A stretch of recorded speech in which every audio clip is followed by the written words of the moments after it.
కాశీ హిందూ పురాణాల్లో అత్యంత పవిత్రమైన క్షేత్రం కాశీ.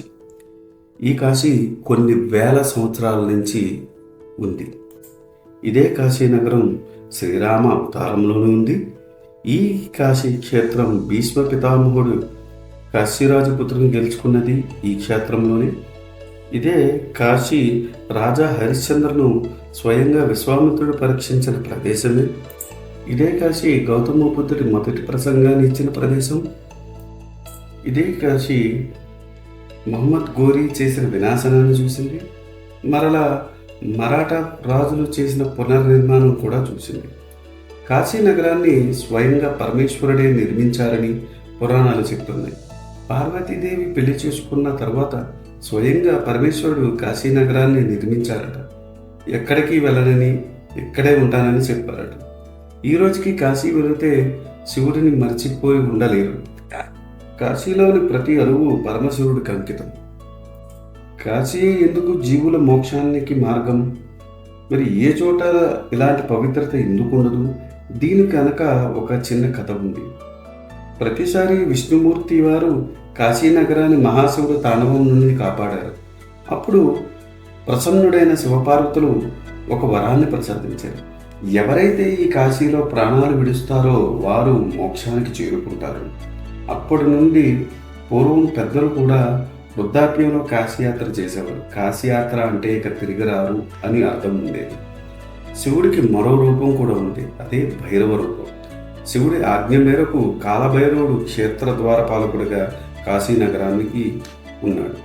కాలభైరవుడు చేసేది ఏమిటంటే, ఎవరైతే జీవితంలో పాపాలు చేసి కాశీకి చేరుకుంటారో వారిని శిక్షించి మోక్షాన్ని ప్రసాదిస్తారు.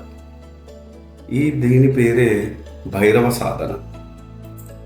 భైరవ సాధన అంటే ప్రతి జీవి తన జీవితంలో చేసిన పాపాలని అనుభవించాలి.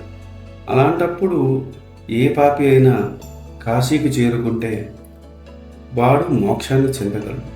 కానీ ఆయన పాపాలను అనుభవించాలి కాబట్టి ఆ జీవుడు చనిపోయే 40 సెకండ్ల ముందు భైరవ యాతన పెడతాడు భైరవుడు. ఈ సమయంలోనే జీవుడికి 100 తేళ్లు కుట్టినంత నొప్పి ఆ 40 సెకండ్లో అనుభవించిన తర్వాత భైరవుడు మోక్షాన్ని ప్రసాదిస్తాడు. ఇది చాలాసార్లు ఆక్రమణకు గురైంది. పునర్నిర్మాణం కూడా జరిగింది. కాశీ అనే శబ్దం మొదటిగా అథర్వణ వేదంలో ఉంటుంది. అవి కాకుండా అనేక పురాణాల్లో కాశీ క్షేత్రం గురించి వివరణ ఉంటుంది. ప్రముఖంగా శివపురాణం, అగ్నిపురాణం, మత్స్యపురాణం, స్కాందపురాణం. స్కాందపురాణంలోని కాశీఖండంలో ఏకంగా 15,000 శ్లోకాలు రచించబడ్డాయి. కాశీ తాలూకా ప్రతి అణువు అక్కడ వివరించబడింది. 635లో హోన్సాంగ్ చైనా నుండి వచ్చిన యాత్రికుడు కాశీ క్షేత్రం గురించి వివరించారు. 2వ శతాబ్దంలో కాశీ క్షేత్రమే కాదు, ఇక్కడ వర్తక వ్యాపారాలు కూడా ఎక్కువగా జరిగాయి. కాశీని పరిపాలించింది మగధ రాజులు. 1194 ఏడీలో జైచంద్ చాంద్యావార్ యుద్ధంలో మహమ్మద్ ఘోరీ చేతుల్లో ఓడిపోయాడు.